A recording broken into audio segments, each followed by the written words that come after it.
before the state, and ladies and gentlemen, I welcome you all to the release of the Form 1 placement results for candidates who sat their 2022 Kenya Certificate of Primary Education examination. During this event, I will also make a few announcements regarding the reports of the 2022 Kenya Primary School Education Assessment and the transition to the junior secondary school level. I will therefore to address the following pertinent issues regarding the basic education subsector in our country.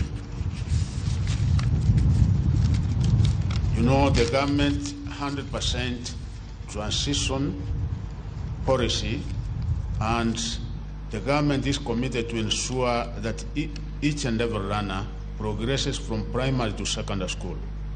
To address barriers to secondary education, the Ministry will continue working with the Ministry of Interior and the coordination of national government to facilitate the enrollment of every child in secondary school. National administrative arms will work with the county and sub-county education officials to ensure that no child is locked out of secondary education owing to factors removed from their ability to access education. In this regard, Ministry officials would be required to file accurate daily returns on the status of reporting to schools to ensure 100% transition. This means that parents and guardians and school managers must facilitate smooth admission of all children to secondary schools.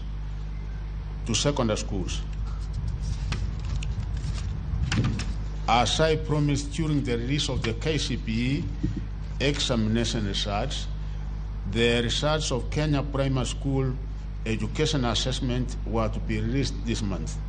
I am happy to announce that the exercise of marking has now been completed and that schools will be able to access the KPSEA reports through the Kenya National Examinations Council portal from tomorrow, Tuesday, the 17th January 2023.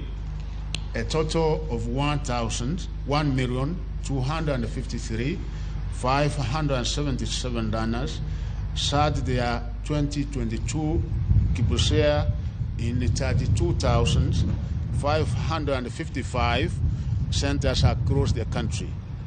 I wish to announce that all these learners will transit to junior secondary school. Given that this is the first time such reports will be available for schools, I direct the Kenya National Examinations Council to collaborate with the Kenya Institute of Curriculum Development and the Teacher Service Commission to assist the schools to properly interpret the reports for learners and the parents.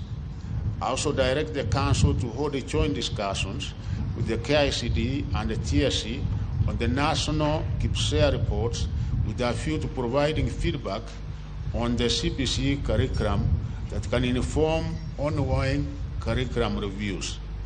Junior secondary school. At the junior secondary school level, all the necessary arrangements have been put in place to ensure that all learners join grade 7. The measures put in place include the following. His Excellency the President of the Republic of Kenya, Dr. William Samoei Ruto, has directed that the National Treasury set aside 15,000 per annum as capitation to facilitate free running in all our public schools. In total, the government will spend Kenya shillings 9.6 billion for the runners in a junior secondary school this calendar year. It therefore means that no school should charge any fees for grade 7 runners unless such schools are reporting wings.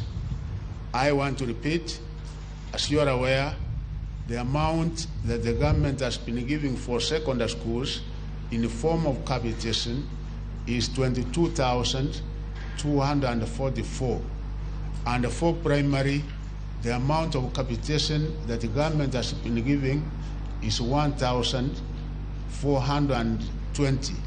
So because junior secondary, that is from grade 7, 8, and 9, is actually secondary, we have worked on a figure, and His Excellency the President did accept and agree with that figure, that the amount which will be given per student is 15,000, almost equal to what is given to senior secondary, because senior secondary, they will continue getting the amount they are getting, which is 22,244.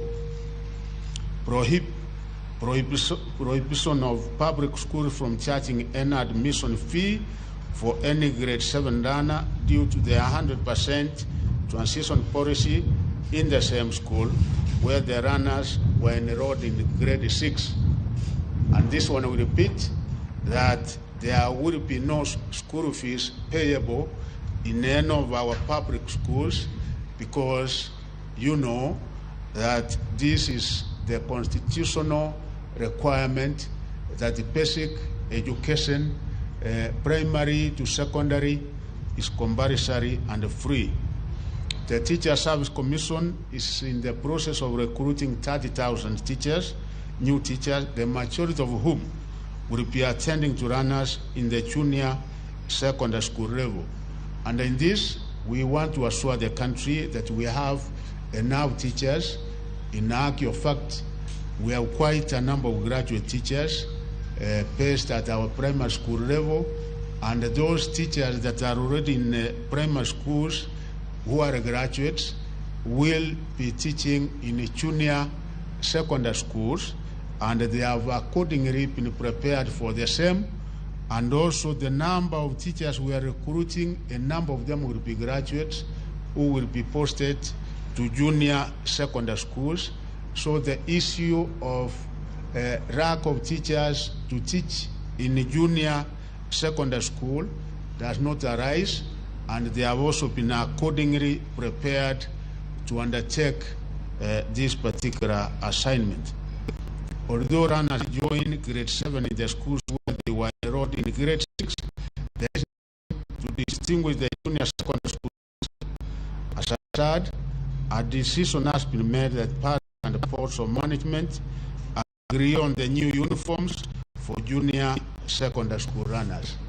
So we are also saying that at this particular level, because it is secondary, the uniform will not be the same, and each and every board of management will be able to make a decision as to the color and the type of uniform that students would be required to put on. And of course, as is the case, parents would have to bear the responsibility of buying uniforms for their children. Schools are expected to have a rapid admission process in place for junior secondary school runners through NEMIS. NEMIS is compulsory now that each and every school has to have it in place. An admission register must be in place with the proper induction and orientation program. The Ministry of Education is awaiting the recommendations of the Presidential Working Party on education reforms regarding the curriculum for the CPC to inform any needed changes in the content of all levels of running. As a result, we will be issuing more guidelines on the junior secondary education level from time to time. You remember that we have issued guidelines, and we have issued preliminary kind of curriculum that will be used at the open schools. But again, the final one will be made by the Presidential Working Party, which is coming out towards the end of March. Once the report is presented to His Excellency the President the last week of March, we will be able to implement the recommendations that will be emanating therefrom. The Ministry will use the NEMIS platform for efficient and effective management and monitoring of runners in the school system. In this regard, principals will be required to file accurate daily returns on the status of reporting to schools. To mitigate against weak network coverage, the ministry has developed an innovative offline admission application for principals which can be accessed through mobile phones. On the same note, principals are directed not to admit students on NEMIS before they physically report to the school. In addition, parents, guardians are encouraged to facilitate smooth admission of all runners to secondary schools by submission of the requisite documents for NEMIS registration. Affirmative action for transition and retention of needy students. The ministry has been offering support to the needy students through a RIM scholarship. Previously, these efforts were further complemented by other scholarships from our partners from various organizations. In this regard, I wish to appreciate these scholarships and the bursary providers such as Equity Bank, Kenya Commercial Bank, Cooperative Bank of Kenya, National Government CDF. I want to thank the members of Parliament because part of the CDF funds also goes to bursaries, and the county governments who support the achievement of 100% transition. We request them to continue supporting us in this endeavor because it is by so doing that we can be able to ensure and achieve the 100% transition. I take this opportunity to thank well-wishers who have supported at least a student in covering costs of other non-tuition related expenses such as school uniform and personal effects for the needy children. The ministry shall also strengthen the school feeding and sanitary towels provision programs to enhance retention in schools. Notable is also the Eduafia medical cover for all students registered in NEMIS in public secondary schools. The ministry has issued fees guidelines for the boarding students to which schools should adhere to. I wish to state that public secondary school fees for the 2023 academic calendar year will not be changed and will remain at Kenya shillings 53,544, while that of county and extra-county schools will remain at Kenya shillings 40,555. I want to repeat this, that we are following the Kiremi Mwiria Task Force report, which did come out with the figure that the national schools should pay, and that remains the way it was since 2016 at 53,554, and for county and extra-county schools, and for extra-counties only those that are having boarding facilities, 40,555. On its part, the government will maintain its capitation per student in all public secondary schools at the Kenya shillings 22,244, and as I said, this is for senior secondary. For lower, that is junior secondary, the figure is 15,000. Parents whose children are enrolled in public day secondary schools should not be charged any fees because the government is catering for all their tuition costs amounting to Kenya shillings 22,244.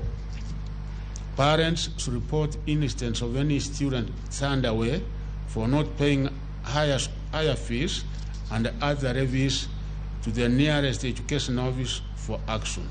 I also wish to challenge parents and guardians to take their obligation seriously by ensuring prompt payment of school fees in boarding schools, particularly those in national and extra-county schools who are supposed to pay the 53,000, and those in boarding schools in county that are supposed to pay the 40,000. Given that about 70% of the secondary students are day scholars, it's a clear indication that more support should be directed in developing these schools. I therefore encourage all boarding schools to introduce day wings to enhance access and cut down the cost of education.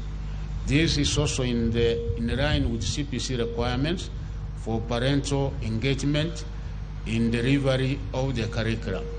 As you are aware, we have 72% of our schools are day schools. It's only 28% that are boarding schools. And in nomadic areas, we have those boarding schools because of the nature of life in those areas where parents keep moving from one place to another. So as a ministry and as a government, get it clear, we have not said that we are abolishing boarding schools. No, we are not abolishing. What we are saying is that, yes, with 100% transition, I think as we move forward, we also have to expand and provide better facilities for day schools because they are able to accommodate more numbers in day schools. Given that the ministry, in conjunction with other stakeholders, has developed policy guidelines to enhance the smooth management of education. It has been noted with concern that cases of non-compliance with some of these policies negatively affect transition, retention, and the quality of education. School boards of management should acquaint themselves with the existing policies and ensure implementation and compliance. Accordingly, there should be no cases of illegal exclusion, arbitrary suspension, and forced transfers of runners in public schools. I wish to bring to your attention the embassies of His Excellency the President of the Republic of Kenya that all government business delivery mechanisms must be automated. And I think the deadline for all government agencies and all government ministries is supposed to be June of this year. In this regard, the ministry is committed to automating activities relating to service delivery by its clients. Sources of any information would therefore be migrated into NEMIS. Schools are called upon to ensure proper enlisting of students in NEMIS for capitation, KCPE, KCSE, registrations, and monitoring of students' affairs, including fees payment, disciplinary procedures, and class attendance. It will also be mandatory for schools to enlist all their board of management members and non-teaching staff in the platforms that shall be available in NEMIS. The runners joining grade 7 shall report their respective junior secondary schools on 30th January 2023. So you are aware, for the other cadre, we are opening the schools on 23rd, but for junior secondary school, they are reporting on 30th January of this month. The ministry is currently carrying out a comprehensive countrywide assessment of all public and private schools to determine their readiness to admit runners to junior secondary school. The exercise, which began on 9th January 2023, is set to end on this Friday, 20th January 2023. The assessment considers, among other factors, whether the respective school has adequate run to hold the junior secondary school level, availability of buildings to be used as classrooms and laboratories, and whether the school has adequate water and power supply. As of Friday, 13th January 2023, a total of 14,589 public and private schools had been assessed. Of this, 13,221 schools had been approved to host the junior secondary schools. I direct our merged sectoral teams to work around the clock to ensure they complete the assessment exercise by the 20th January 2023 deadline. As you can also confirm from these figures, that out of the 14,000 public schools that have been so far assessed, over 13,000 qualify, meaning they meet the minimum criteria that we set, and the schools that are not going to qualify are actually very, very few. And even those that don't qualify, we find either the enrollment of the students is below the required number. You get probably they are 10, they are 15, and it therefore makes a lot of meaning that we transfer them to the neighboring school where there will be enough facilities, teachers, and the rest. And in this, we are also providing, ensuring that the laboratories are in place, and for the time being, as we are in the process of doing them, the neighboring secondary schools, where they are available, they will also be used while we are in the process of ensuring that each and every school has the required facilities. I now come to Form 1 selection. Form 1 selection and placement exercise was undertaken to ensure smooth transition from primary to secondary schooling for the 2022 KCPE examination candidates. This process has been carried out in a way that ensured fairness in the placement of KCPE examination candidates of 2022. The placement was based on choice, merit, and availability of places. The 2022 KCPE examination candidates constitute the sixth and second last cohort of runners under the 844 system to be admitted to secondary schools under the government policy of 100% transition. The ministry is committed to ensure that parents, guardians with runners joining Form 1 are not overburdened with unnecessary requirements. Principals should exercise caution while listing the requirements so that the cost of education is reduced as much as possible. And this one, we are insisting that we don't expect so many other requirements, because the policy of government is to make education accessible. So apart from uniform and the amount that has been set by the government, we don't expect anything more. Principals should ensure that no student is sent away from school over illegal levies, and we are going to be very, very categorical, very strict on this. Let me now focus on the placement of 2022 KCPE candidates. The ministry has placed all eligible candidates appropriately in secondary schools in keeping with the 100% transition policy. This selection process was strictly guided by the principles of merit, choice, equity, and availability of space in placing candidates. This was conducted as follows. For county schools, I'm now going to give you a breakdown on the admission to the various categories of schools that we have in the country. To county schools, we have admitted female a total number of 107,461 to join those schools. Male, we have admitted 91,566, making a total of 199,027. Extra county schools, which of course, as I said, a number of them are day schools, we have admitted a total number of 111,105 female and 117,055 male, making a total of 228,160. To national schools, we have a total of 106 national schools, as you are aware, in the entire country. And the female, we have been able to admit 18,794. Male, we have admitted 20,000 178, making a total of 38,972. Special needs, we have admitted female 871, male 948, total 1,819.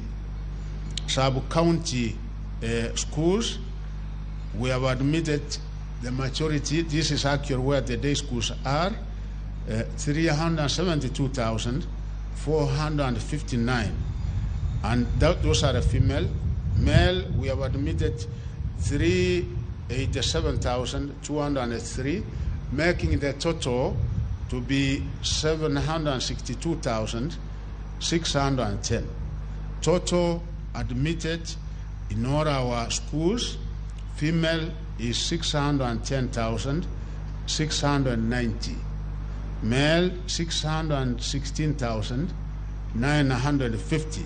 So the total number of students admitted in all the 5 categories of our schools comes to 1,230,588, meaning that each and every one of them who did their KCPE as appraised in our secondary schools this year.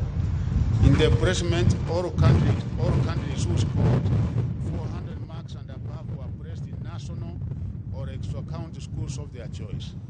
The special needs education candidates were also placed in the regular schools of their preference, while others were placed in special schools based on their disability categories on merit and choice.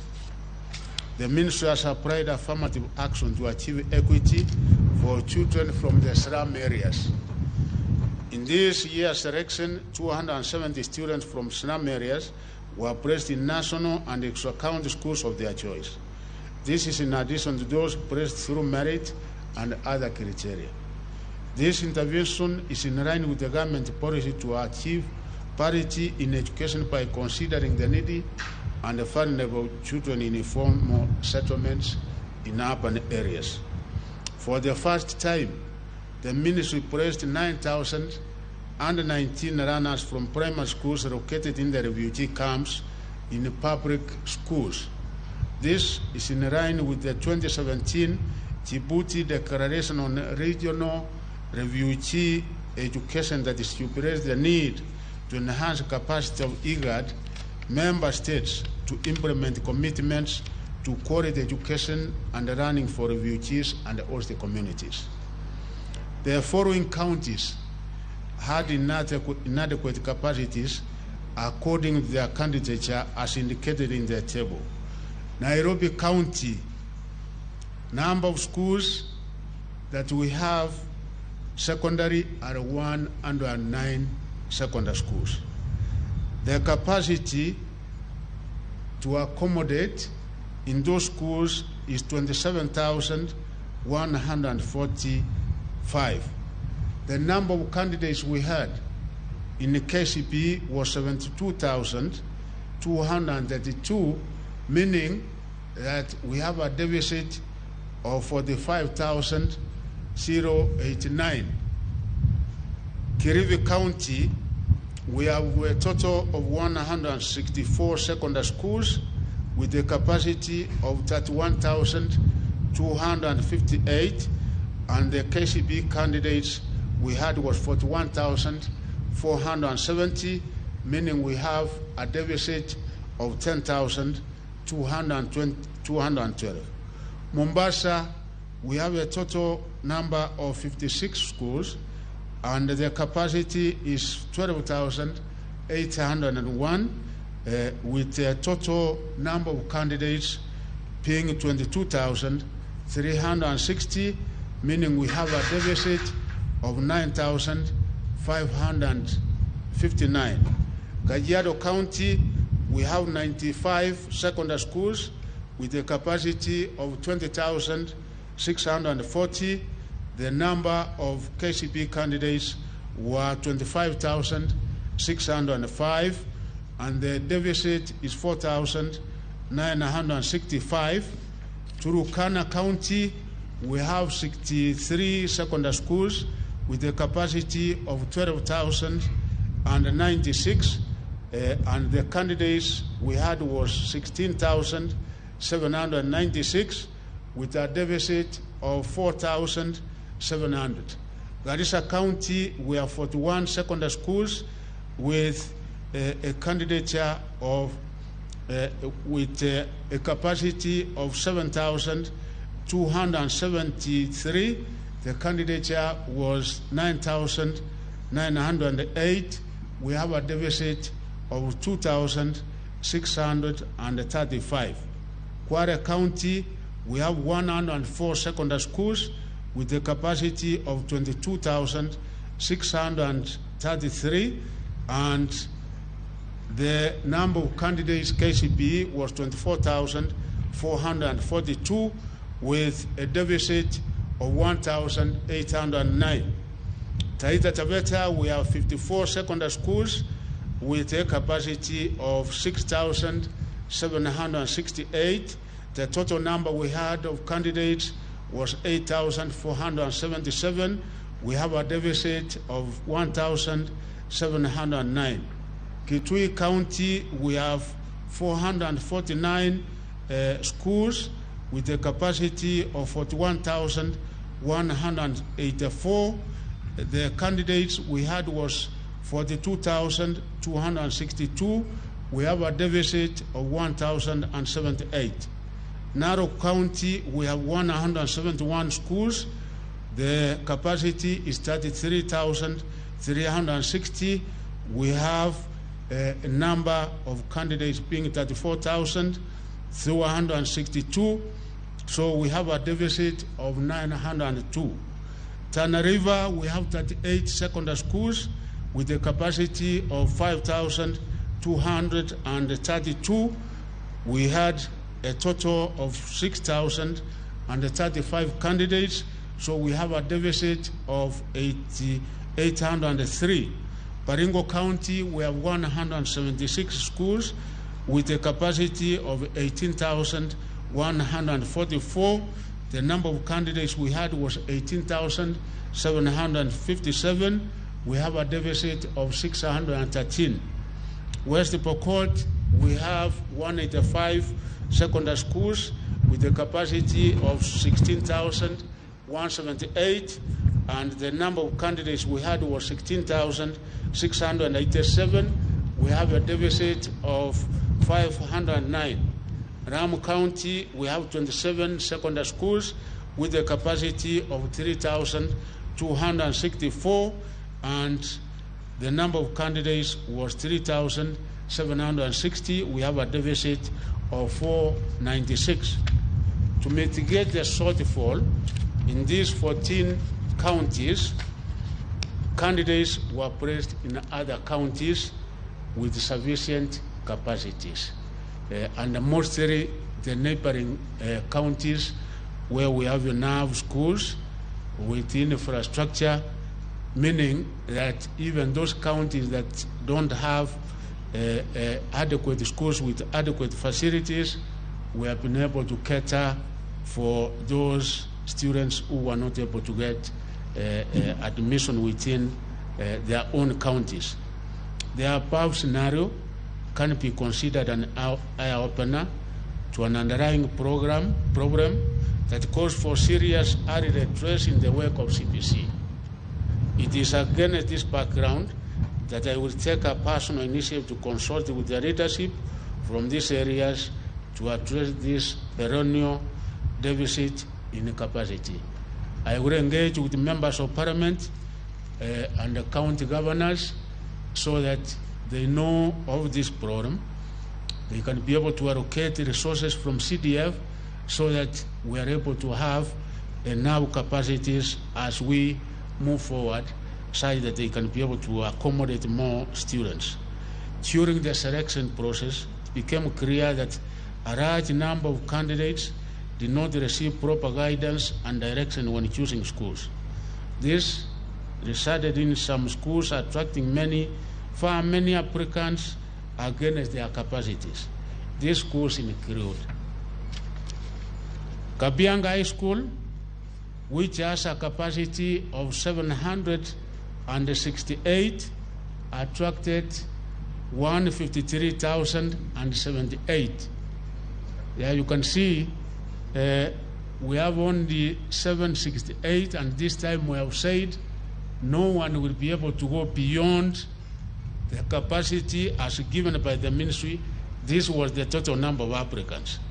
Nanyuka High School had applicants 148,827. They can only accommodate 576. Nyandarua High School, the total number of applicants were 137,511, and they can only accommodate 240. Pangani Girls had 119,265 applicants, and they can only be able to accommodate 384. Maseno High School had 105,504, and they can only be able to accommodate 720.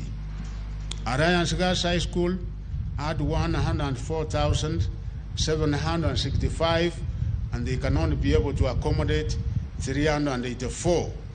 Nakuru High School had a total of 103,909, and they can only be able to accommodate 336.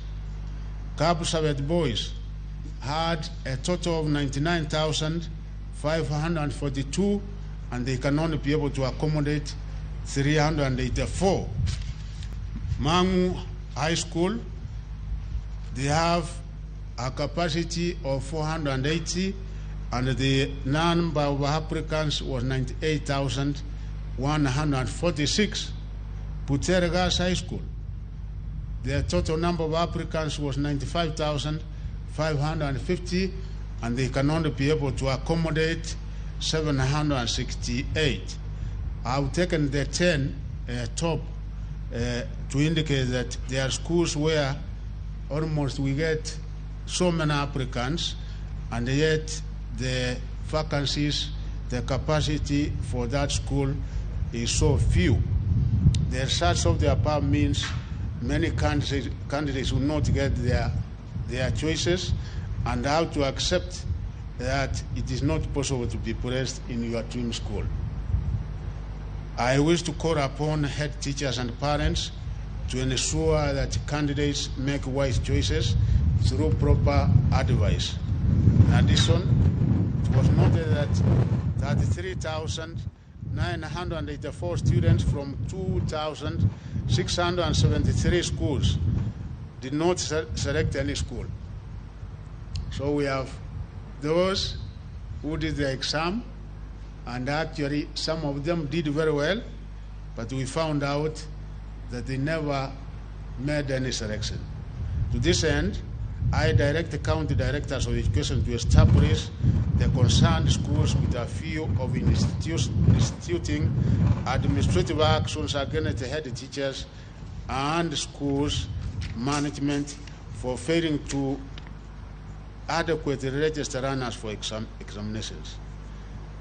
However, even those that did not apply, indicate any school of their choice, we have also been able to place them in various schools. We not leave them out because, of course, they failed to make a choice. We have also catered for that. The reporting period for all 2023 Form 1 students will be from 6th February 2023 to 13th February 2023. In the case of any queries, parents are advised to visit their respective county directors of education for assistance. I'm directing that all admitted students should be captured on NEMIS by 2nd March 2023. All the CDs are required to ensure compliance with this requirement, because it is on the basis of them being captured in NEMIS that as a ministry, as a government, we will be able to give out capitation. As I conclude my remarks, I wish to announce that this year's Form 1 selection was fully computerized from national to sub-county levels. Candidates, parents, or guardians can now access joining instructions that are available online for all categories of schools through the ministry's website, www.education.go.ke. Let me repeat again, the ministry's website is www.education.go.ke. For any queries, you are asked to check on frequently asked questions under Form 1 selection. Assistance may be obtained by writing an email to placement@education.go.ke. Any inquiries, one can be able to send an email and we will be able to respond to placement@education.go.ke. The result can also be checked by texting the candidate's index number to 22263. Let me repeat again. Parents can also be able to get the schools that their children have been taken to by indicating the candidate's index number to 22263. So from right now, as we conclude this, one will be able to know which particular school he or she has been admitted to. Schools will access and download their selection list by logging into the NEMIS platform. So each and every school, may it be a national, may it be extra county, may it be county or sub-county, will also be able to get the list of those who have been admitted into their respective schools by getting into the NEMIS platform. Parents are asked to take their runners to the schools they have been placed in. Those who may not be satisfied may approach desired schools for assistance. I now wish, ladies and gentlemen, to declare the 2023 Form 1 selection, placement and admission results for the 2022 KCPE examination candidates officially released. Thank you and God bless. Thank you very much, members of the press. We thank you for coming over, and I think that is it. We will be able to give you copies of this, and I said we are